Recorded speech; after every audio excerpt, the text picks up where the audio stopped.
Shay, Ma'at Hotep. This is The Truth May Hurt. My name is Raymond Witcher, and I'm your host. I would like to say grand rising to everyone, and welcome back, especially to The Truth May Hurt. I'm going to do a video tonight, well, this morning. Today is February the 6th. We're going to take a comprehensive look at Genesis chapter 11, verses 1 through 9, and we're going to do a reverse word search using the Strong's Exhaustive Concordance for the Bible. So we're gonna take the English word, reverse search, word search it to the Hebrew word, then take the Hebrew definition and insert it into the scripture and reread it. And you're going to be amazed at what you see. On the last video I did, which was I did Why Were 17 Books Removed from the Bible Part 2. I mentioned, or I referenced Genesis chapter 11, verse 3, which said, "And they said one to the other, Go, let us make brick." When you reverse word search brick, it means Laban, which means to make white, become white, ethnically purify, to grow white. So it's actually saying, and you're going to see this when we started verse 1, you'll understand it. So when I referenced this on my video last night, it was to bring it into context with what was being said regarding how the Hellenization period, they erased everything about Africans, culture, spirituality, and everything about us. They had to erase it, and everything about our spirituality, they labeled it as evil, satanic. Okay? And that's what we need to get past. That's what we need to understand. And, take our culture, our history, and our heritage back. Okay? So what we're going to look at is how they had to not just destroy those things, but the main thing that we need to understand is they changed our frequency. They changed our frequency. And what Genesis chapter 11 is about, it's about the frequency that we operated in. So when you can change the frequency, you've changed the nature that you were supposed to operate in. You see, they changed everything about us. They changed our frequency. They changed our original configuration. See, we are no longer in our natural configuration, meaning most black women want to perm their hair. They want straight hair. Man, we're beautiful. We dress in European styles. They changed their, see, blacks weren't even accepted. And in some churches, even in Africa today, in order for you to go to church, you have to have on a shirt and a tie or a suit and a tie. You can't go in church dressed as an African. No, God doesn't accept that. So they had to put these kind of mentalities in our head. So we're going to look at these things. When we have been taken out of our original configuration, we're beautiful, okay? The first thing I want the sisters to know that your natural configuration is the quality that nobody else has on earth. Our black men and black women. But we've been taken out of our natural configuration, the desire to look like somebody else, okay? And we have to get back to that, okay? Regardless of what your natural configuration is, because we the black race, the Africans, we're configured in every shade naturally. We have short hair, we have long hair, we have different configurations, but all of them are natural. So what they had to do was they had to change our frequency, and they had to make us feel so uncomfortable in our natural configuration that we want to perm our hair, we want to take things to lighten our skin, and we're ashamed of our natural configuration. So that's what I want to bring attention to. First of all, there's nothing wrong with us the way we are. Everyone here on earth came from our genetics. We were the first on every continent. We're the only real indigenous people on the planet Earth. Okay, so we don't need to be copycats. We need to be originals, and we need to represent ourselves in our original form. Okay, so that's what I want to emphasize a little bit, and we're going to get into this.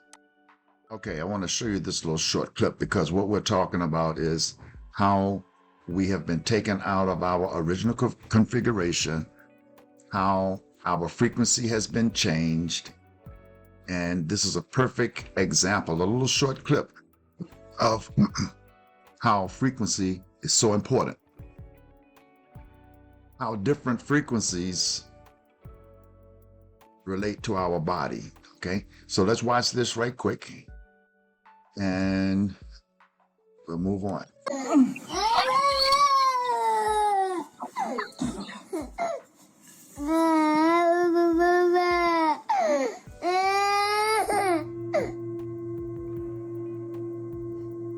Just shut it right down. Yeah, everything operates at a frequency. And when you're in that perfect center frequency, if you know anything about RF frequencies,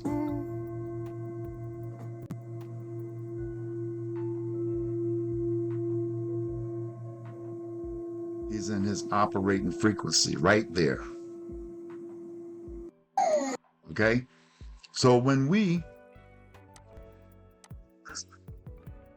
just like a car or anything else that operates, even if you're tuning into your radio station, you have to tune into a certain frequency. And when you're dealing with RF, there's the center frequency, and that's where you're right in the middle, and you're in the perfect alignment with that frequency, and you can send and receive everything that's in that frequency. Every message that you send is going to be received by everybody that's in that frequency. Every message that's sent from everybody that's in that frequency, you will be able to receive that message. That's what Genesis chapter 11 is about. And I'm going to show it to you. I'm going to try to explain it to you. But before I do, it was Dr. Ray Hagins who I first saw do this. And I like introducing everybody to people, especially people that I have learned from, and that I use their examples to show you things. So I want to show you who Dr. Ray Hagins is. Subscribe and follow this man. He's a brilliant man. Okay, this is Dr. Ray Hagins. He has gone to seminary school. He's gone to theology school. I think he has his master's in those, and he has his PhD in psychology. He started the African Village, and I encourage everyone to join the African Village. He was a pastor, I think it was in Paterson, New Jersey, for years. And okay, so you can follow Dr. Ray Hagins on social media, Facebook, YouTube. He has the African Village. He's the founder of the African Village. Read up on him and follow him. And also, Dr. Ray Hagins has been suffering with some health issues. Pray for him. I'm praying for you, Dr. Ray Hagins. I hope, you know, you got a lot of people praying for you, and I'm one of them. Oh, you've been a big inspiration to me. I've grown spiritually with your guidance, and I've met Dr. Ray Hagins. I did get to meet Dr. Ray Hagins when he spoke maybe 10 miles from my home. Great guy, great speaker, and he's a great leader in spirituality. Okay, he had his church in Paterson, New Jersey. I think he was the senior pastor there for 25 years or so. And when he was awakened, and when the Christian antivirus,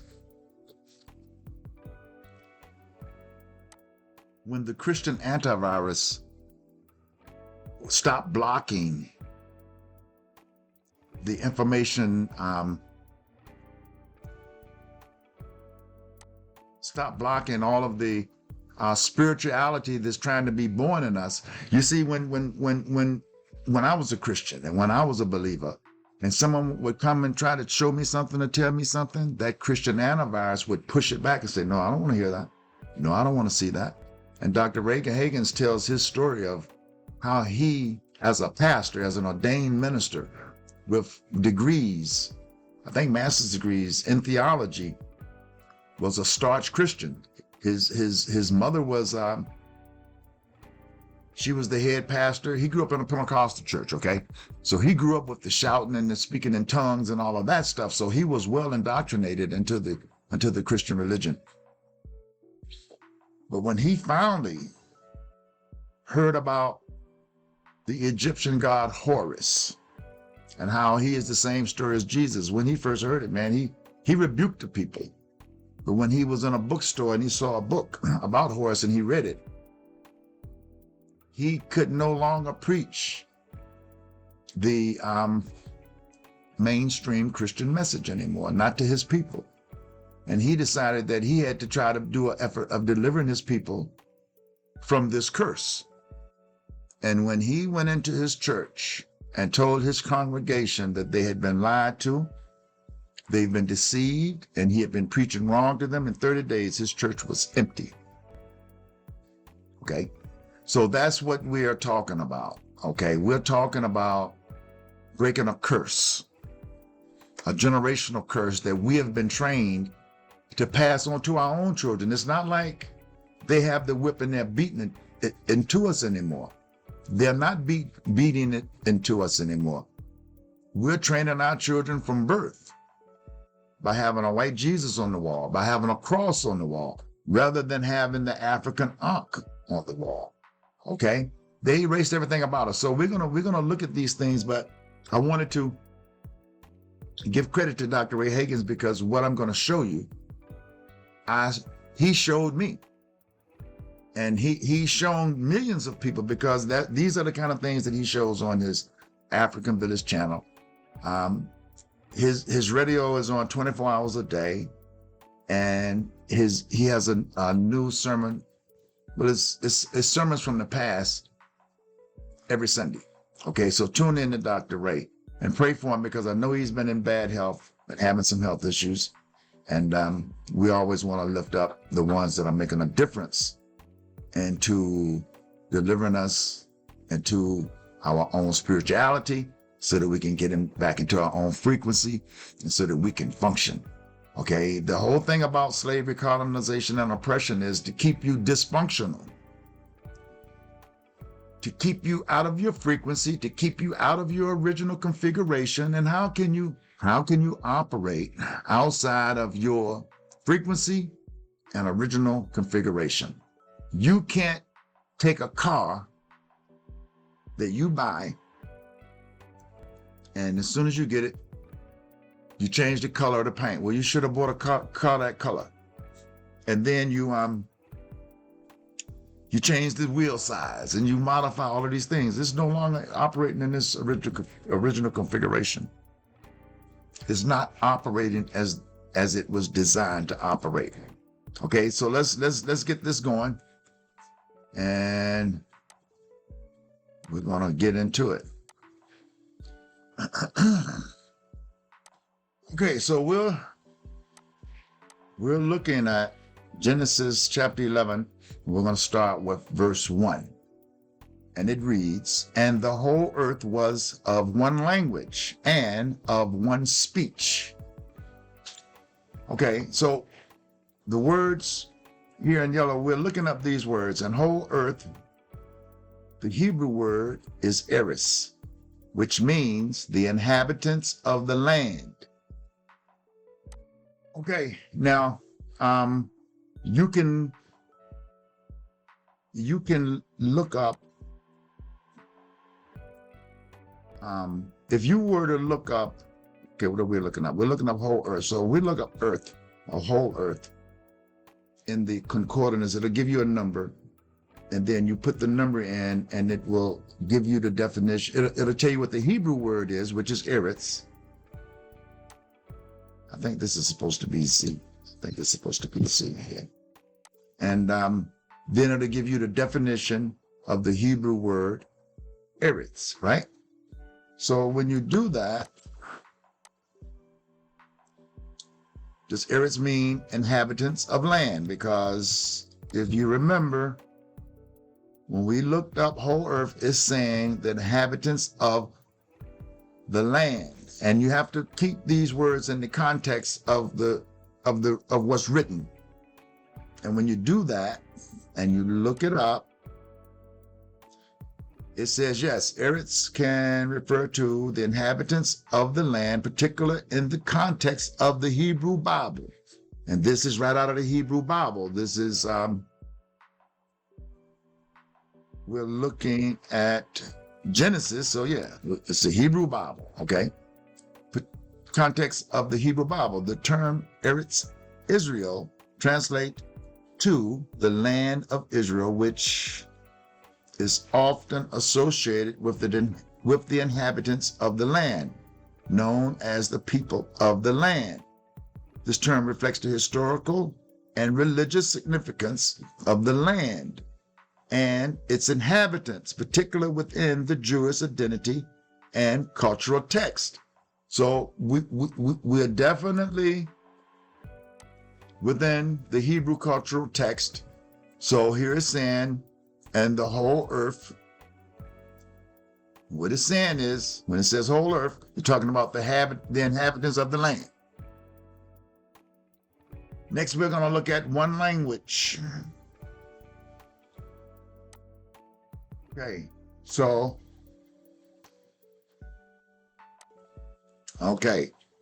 one is echad in Hebrew. All right, and it means each one was one another, the one, the other, one after the other, one by one, one times one. It means they were all one. They were all in the same frequency. They were in their original configuration. They were functioning, the people of this land, and of one speech. You'll see when we get down to the bottom, because we're going to reread it, inserting the Hebrew definition and taking out the English word. And that should give you the real true definition of what and how that scripture should read, because it's a translation from the Hebrew. So I should be able to take the Hebrew word, look up its definition, take the English word out, and insert the Hebrew definition and reread it. Because what we've done is we've identified every word in this sentence, in that verse, okay? And most of the words translate to the same meaning that is in English. And means and, the means the, and of one, all of those mean the same thing. But when you get to speech in the whole earth of one language, it means something different. Just like in Revelations 3, when they say, let us go and make brick, they're not talking about making brick that you're building a building. They're talking about making Africans white. You'll see when we get down to it. Okay, so Now let's go because we're cheating. I'm cheating a little bit because I can't get into the Strong's Exhaustive Concordance for the Bible because they have free versions, but I can't find it, and I'm not paying for it. So what you can do is go on a search engine and say, does one is Echad mean? Each one means one another, and it says the Hebrew word. The Hebrew word Echad means one and is often used to signify unity, frequency, or to refer to each individual. It can imply that each person is part of a larger whole. They're all one, emphasizing the interconnectedness of all beings. They're interconnected. They're one. In a broader context, it reflects the idea of unity and togetherness.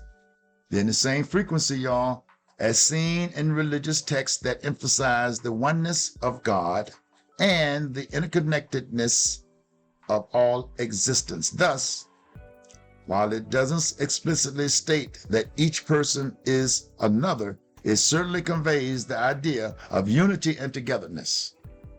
Okay. So we're going to keep on going and we'll get into the end, and then we're going to take the definitions out and insert it. They were each other at all times. All were one regardless of how many. So what it's saying up here, that these people in this land and of one speech of the whole earth, that the inhabitants of that land, they were so much one that one was the other and the other was the one. And regardless of how many were in this land, they all added up to one. They were so much one that they didn't need to talk. They were on the same frequency, and what one thought, everybody else knew. That's what it's telling you. All right. Now, okay, so now we're going to look at language. Language. Okay, so now the language is defining a language that is so powerful, it binds the people. Okay, so now they're talking about the language that binds the people. They were all in the same frequency that added up to one. So if you go back to your search engine and say, does the word Sephra mean a language that is powerful? It binds the people. And it says the Hebrew word, okay, it means lips and is often associated with language. In a figurative sense, it signifies a boundary or margin, which can imply the concept of a language, that binds people together. Just like I read over here, in the biblical context, the story of the top is exactly what we're talking about here, because this is talking about the tower. The tower. Okay, so I'm telling you that it's in the same context. Okay, Genesis 11 is talking about the Tower of Babel, right? All right, it illustrates how the people united in language to build the tower to reach heaven, leading to their scattering. It's exactly what it's telling you.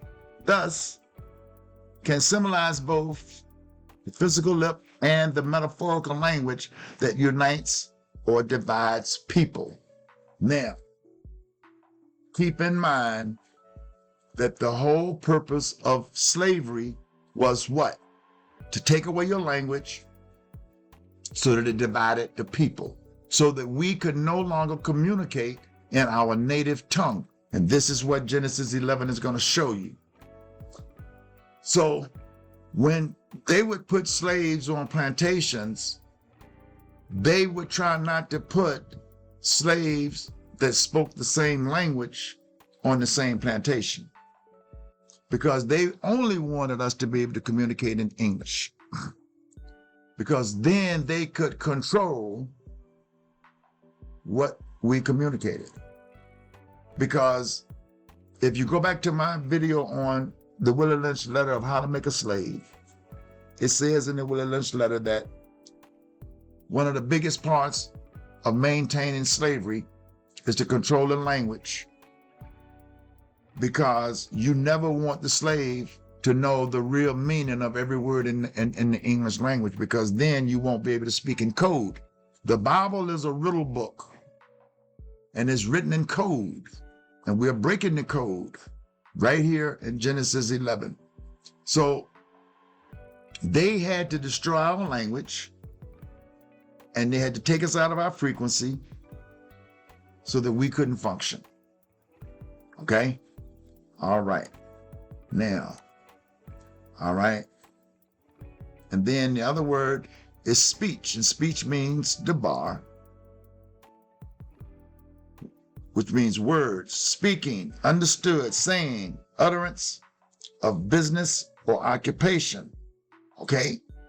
I'll do this one too, because I want you to understand that we're doing this thoroughly. We're doing this comprehensively. We're not breaking any rules. We're not being sneaky. We're just being thorough. Okay? And we're breaking this thing down to the point that the only reason somebody will dispute it and say that it's not true is because they are going back to what they've been indoctrinated into, is all I need to do is believe. And you can't understand God. Well, yes, you can. Who told you you can't understand God? The people that don't want you to know. You know, the people that want you to be dependent on them to explain to you what this says. But I guarantee you, go to your pastor and show him this. Now, believe me, he's not going to know. Because all he's been taught is all he needs to do is believe. And he has swallowed the same bait, hook, and sinker that every fish that's in the Christian religion has swallowed. Okay. I'm going to do dabar, and then I'm just showing you how to do it. And then I'm just going to go down through the presentation because I don't want to run out of time and I want to finish this. And I'm just showing you how to do it. So if you do a search, does dabar mean a language that's powerful, it's binding, it binds the people. And it says the term dabar in the Hebrew specifies word or speech, and it holds a significant power in both divine and human existence. Context. It is often described as a dynamic force that shapes reality and establishes authority, as seen in biblical text where God's spoken word begins about creation and commandments. Concept emphasizes the words have substance and can bind people together. Okay? So I'm going to stay focused on the presentation now, because I've shown you that we're looking up the words and we're taking the definitions and putting them here. Now we're going to retranslate it. And we're going to take out the English words and we're going to put in the Hebrew definition. And when you retranslate Genesis 11 verse 1, it says, and the inhabitants of, let me do this. What it says is, and the inhabitants of this land were so much one that all were one, that they were band together in thoughts and experiences as one. So they were so much one that they didn't need to speak. What one thought all knew, there were many, all in one. Okay? You're talking about a society of people that didn't have dysfunctions. Why? Because they were in sync with God. Okay, they were operating in the same frequency that God created them to work in, to function in. And when you're functioning in God's frequency, guess who you can communicate with? God. Guess who else you can communicate with? All of your ancestors. See, they had to break this frequency because during this time, we were still able to be in communication and in frequency with our ancestors. You see, Christianity teaches you that you're supposed to separate yourself from the dead. That you're not even, now it depends on which denominations, because some say it's good to pray for the souls of the dead, and then some denominations say you're not even supposed to pray for your dead ancestors. That's satanic, that's evil. Anytime they don't want you to do something, they'll put satanic in front of it, or they'll put evil in front of it, and then they're going to tell you you're going to hell for it. That's a lie. Listen, we have thoughts, and every thought has a source. The thought either comes from your level of consciousness, and some of us don't think, because you can't think and believe. Because when you're thinking, then you're seeking knowledge. You want to know. They don't want you thinking. They just want you believing. But when we get thoughts, and here's how it works, and here's how it's been working for me for the last 10 years, when I realized this. Your thought is either coming from your own level of consciousness, whether it's a high level or a low level. It can be coming from your creator. It can be coming from your ancestors, or it can be coming from your destroyer. And your ancestors are inboxing you all the time, wondering why you're not picking up, why you're not answering, and why aren't you changing your frequency so you can hear me? So when you get messages from your ancestors and they're telling you, look these things up. I get up out of bed at night when thoughts come through my mind, and I'm like, wow, why am I thinking? See, we'll ask ourselves all the time, why am I thinking about this? Why do I keep thinking about this? Your ancestors are trying to get you to wake up. Don't want to spend too much time because I don't want to run out of time. Okay, so we just did verse 1. Now let's do Genesis verse 2. Okay, I'm not going to go and look up the word because I don't want to run out of time. Okay. And it came to pass as they journeyed from the east that they found a plain in the land of Shinar, and they dwelt there. Okay, when you look up come to pass,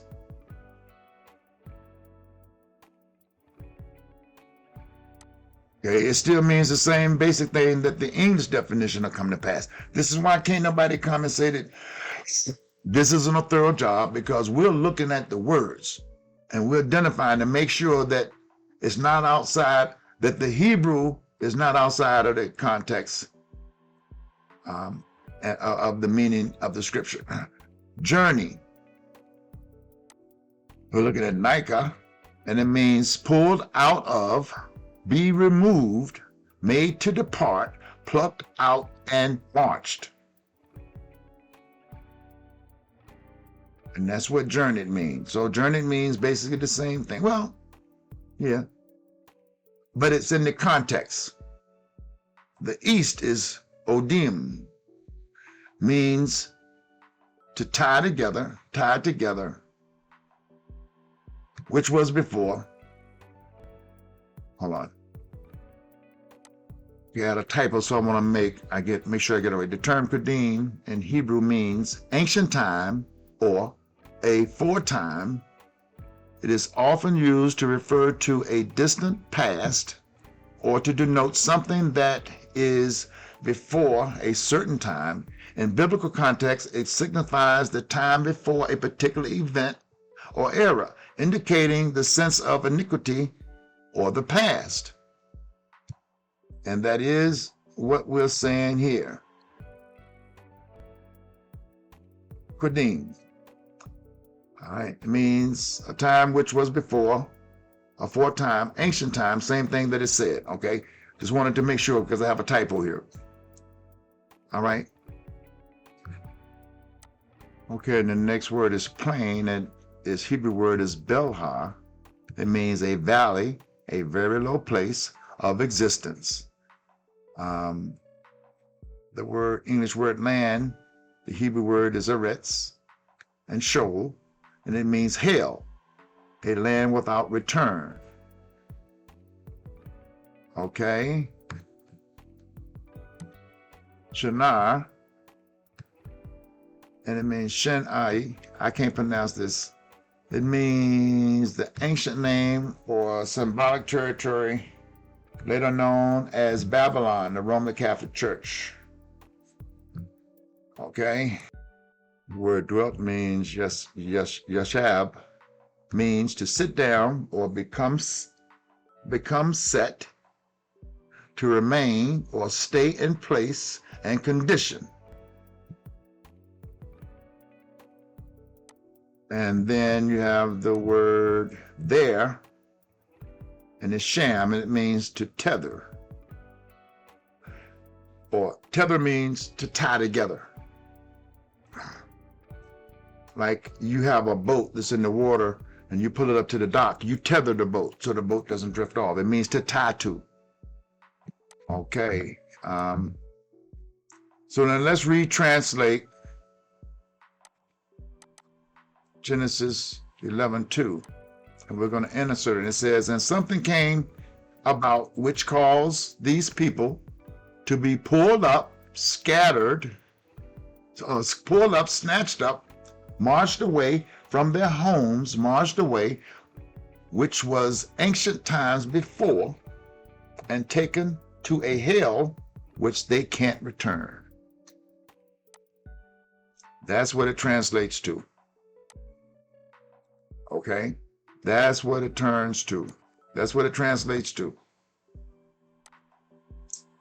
That the people of this land were so much one that they didn't need to speak. They were of one language, and they were pulled up, and something came about which caused these people to be pulled up, snatched up, marched away from their homes, marched away which was ancient times before, and taken to a hell, to a hell which they can't return. The video is here. You can go back and reanalyze it. You can research these words the same way I'm showing you. And if you find something different, please let us know. Let's do Genesis 11, verse 3.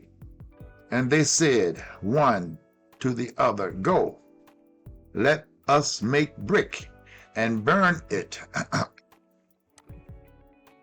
Okay, and burn it thoroughly, and had brick of stone, and slime they had for mortar. Okay, and when you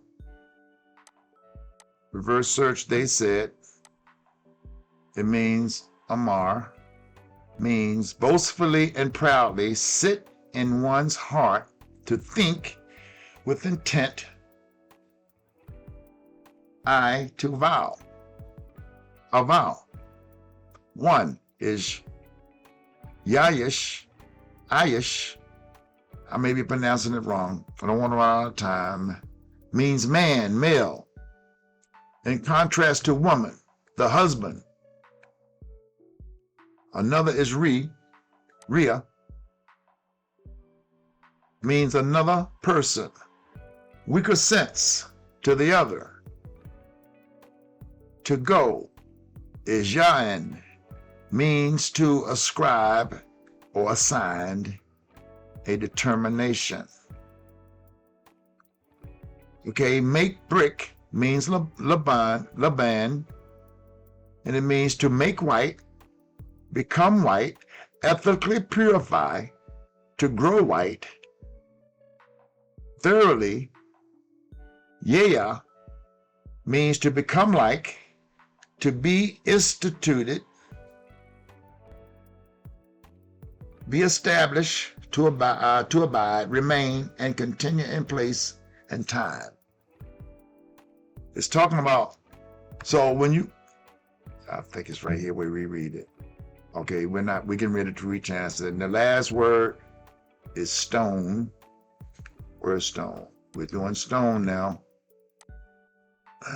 And stone is even, means sinking in water, motionless, petrified with terror, hardened heart.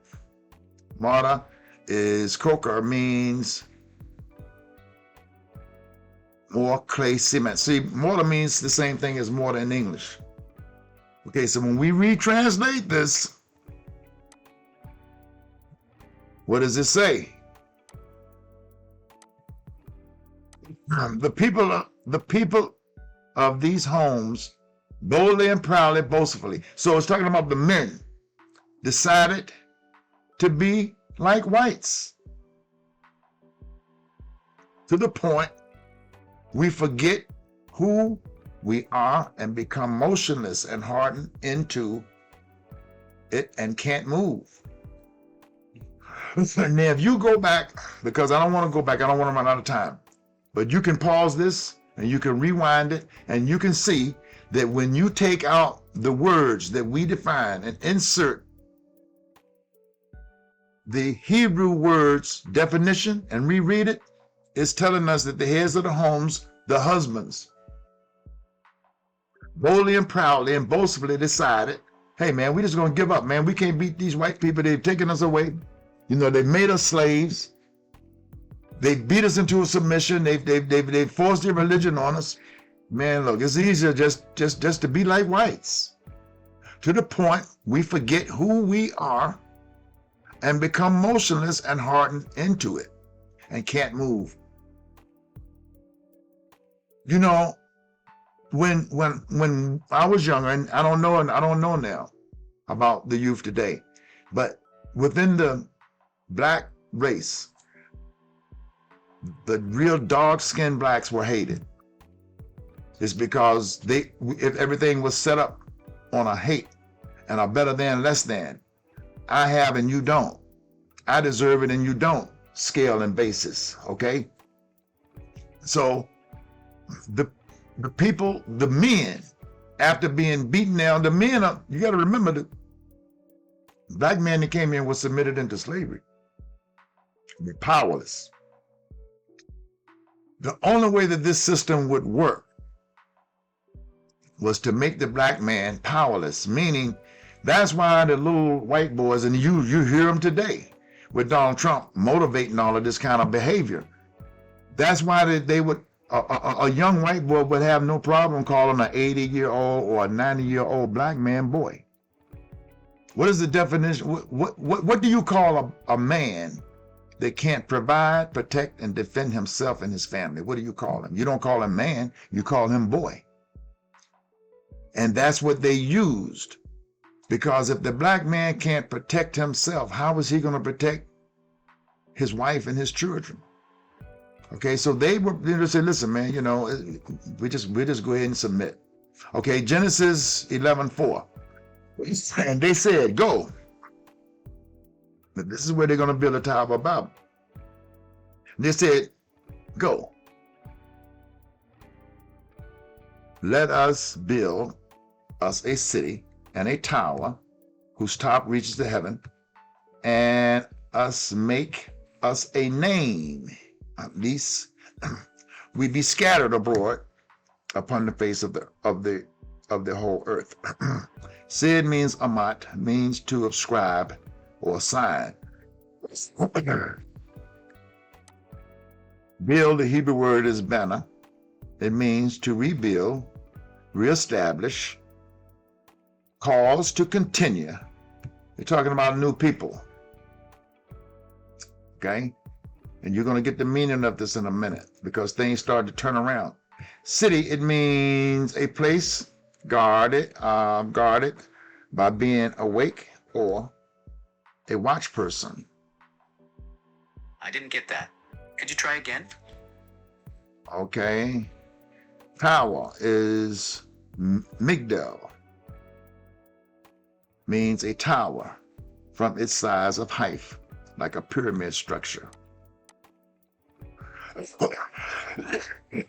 Top is Rosh, means the chief, head man priest. Okay, right here I need to show you something I need to edit in. Where it's talking about means the chief, head man, priest. What it's talking about is when you read it all together, it means, Lord, the existing one came down, means came down to take a closer look, children, Ben means the descendants, the future generations of everybody back up here in one that were pulled up by the roots. Down here, when it's talking about the head man and the priest and God's abode, when it gets down here, it's talking about this priest coming down here. The one in power came to see what the children of the men were doing, because they were starting to become unbelievers. And they were sending the priests and the pastors and the church down here to keep everybody in order and in line, in compliance. That's what this is saying. And I missed this, so I needed to edit it in, because I don't want you to miss this part, because here's where everything starts to turn around. When the children started to, be defiant and say, "No, man, this is not the real thing." They started to form their one language again, and everything that they took away from their ancestors, they started to reclaim it. And that's what we're doing now. We're reclaiming. Okay? Heaven is Shemayim. It means a abode. It means the abode is God and the ancestors. Now, you remember I've been telling you that God and our ancestors are in the same place. And the only reason that we are not able to be in communication with them is because they have changed our frequency. See, before we were born, all of us were in the same place. But when we were born and we took on our human assignment, we came outside of that spirituality. But our ancestors and God are now having their human experience through us. We've just been taken out of our configuration and our frequency, okay? So make means asha, means to act with effect, to attempt to put in order. Name is Shem, means that which establishes our reputation, frame, glory, and designated by God and monument. Scattered is puts, to be depressed, be scattered. And they said, "Go, let us build us a city and a tower whose top may reach unto heaven, and let us make us a name, lest we be scattered abroad." Now, okay, restrained is Batsah, means fortified, inaccessible, a secret mystery are exposed. Okay, gotta speed up a little bit because I don't want to run out of time. Okay, Genesis 11:7. Let's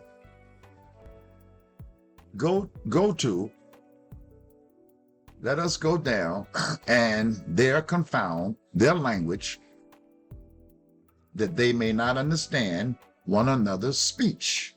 Confound is Bela, means to mix one's self among others and confused, to infiltrate and render powerless. Language means keep them separated and powerless. Understand is Shema, means have power to hear with attention, interest, and listen. Another is Raya, means another person, weaker person. So they are creating a condition that we can't get along to be one again. And isn't that what has happened? They've created so much turmoil in between us that we don't know our language, we don't know our history, we don't know our culture, and we've accepted everything that they've given us, especially the God that they gave us, that they beat it. They didn't give it to us, they beat it into us. And today we just refuse to let it go because we have been trained to give everything that good happens to us, they give all of that credit to Jesus or Allah or Yahweh. And everything that bad happens to us, oh, well, the devil did it. No.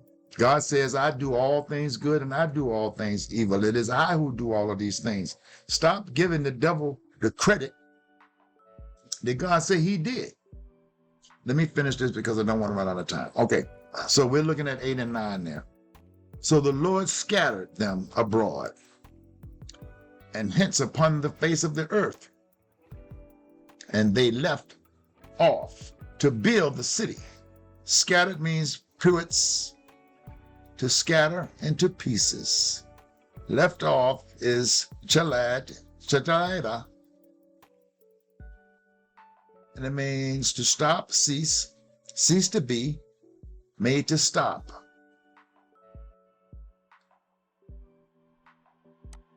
Build as banner means to rebuild, reestablish, restore their heritage. Therefore is the name of it called Babel. Babel.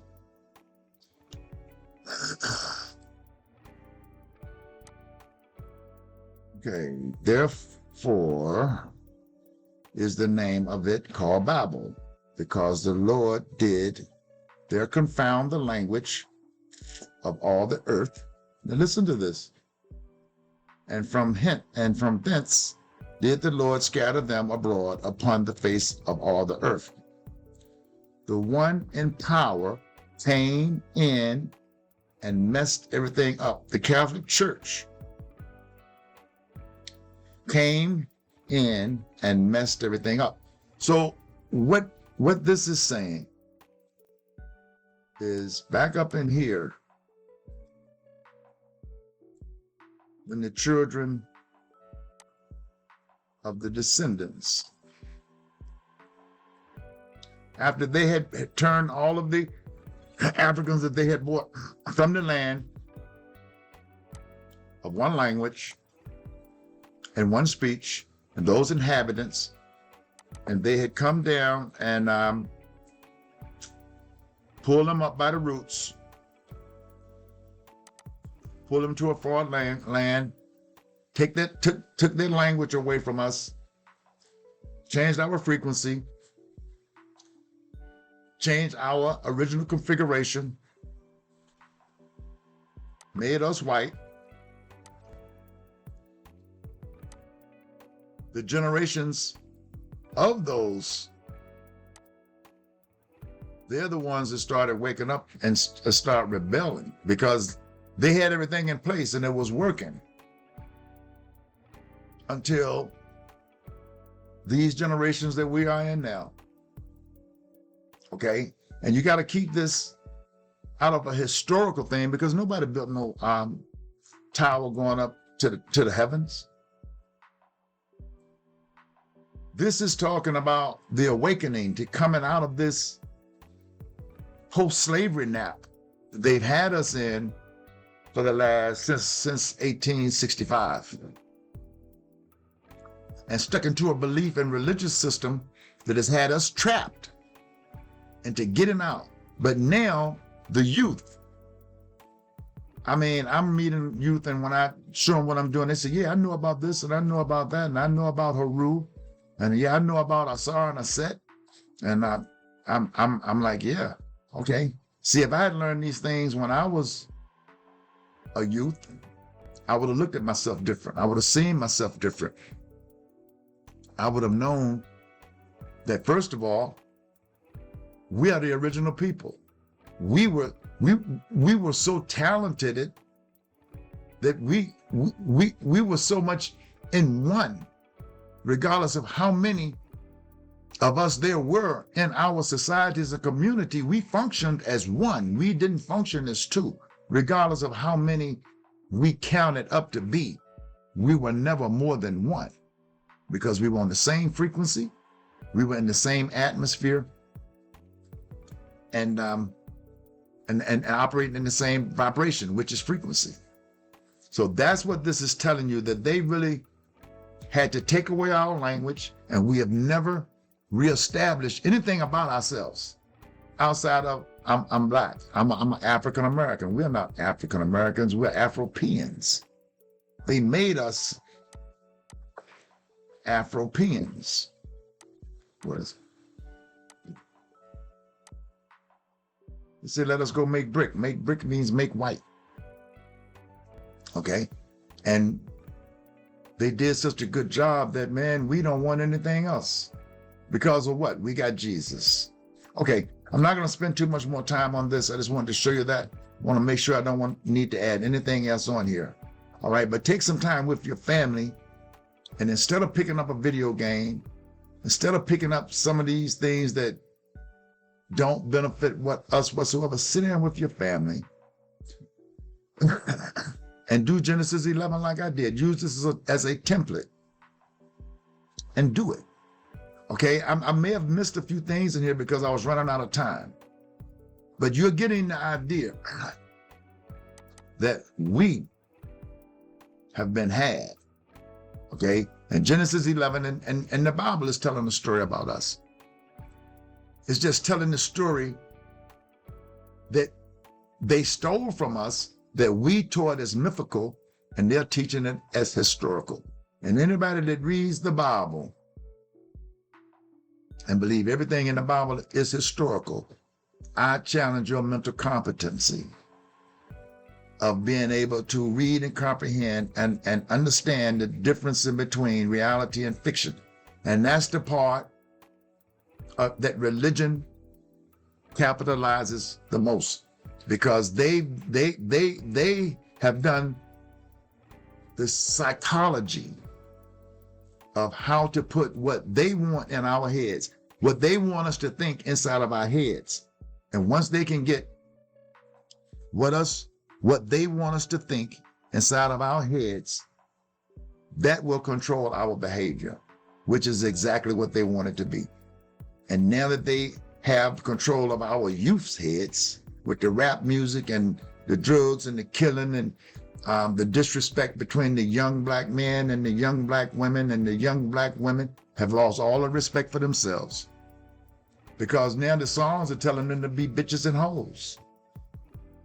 And the songs are telling the black man not to have, I'm not going to use the vulgar lyrics, to have any respect for the black women. And they're acting these things out. That's psychology. Who owns all of these record labels? The Jewish companies. They will not let black people own their own labels, their own marketing. If a black, very few black producers were out there. Puff Daddy, P. Diddy, where is he? He's in jail. For what? Raping men. Where'd he get that from? It's because the white men raped him. It was a part of his deal. You know, man, there's just so much stuff going on, and we're just, as long as we're in this belief system that I don't need to worry about it, I got a savior named Jesus or Allah or Yahweh or whatever you call him, you're just wasting your time.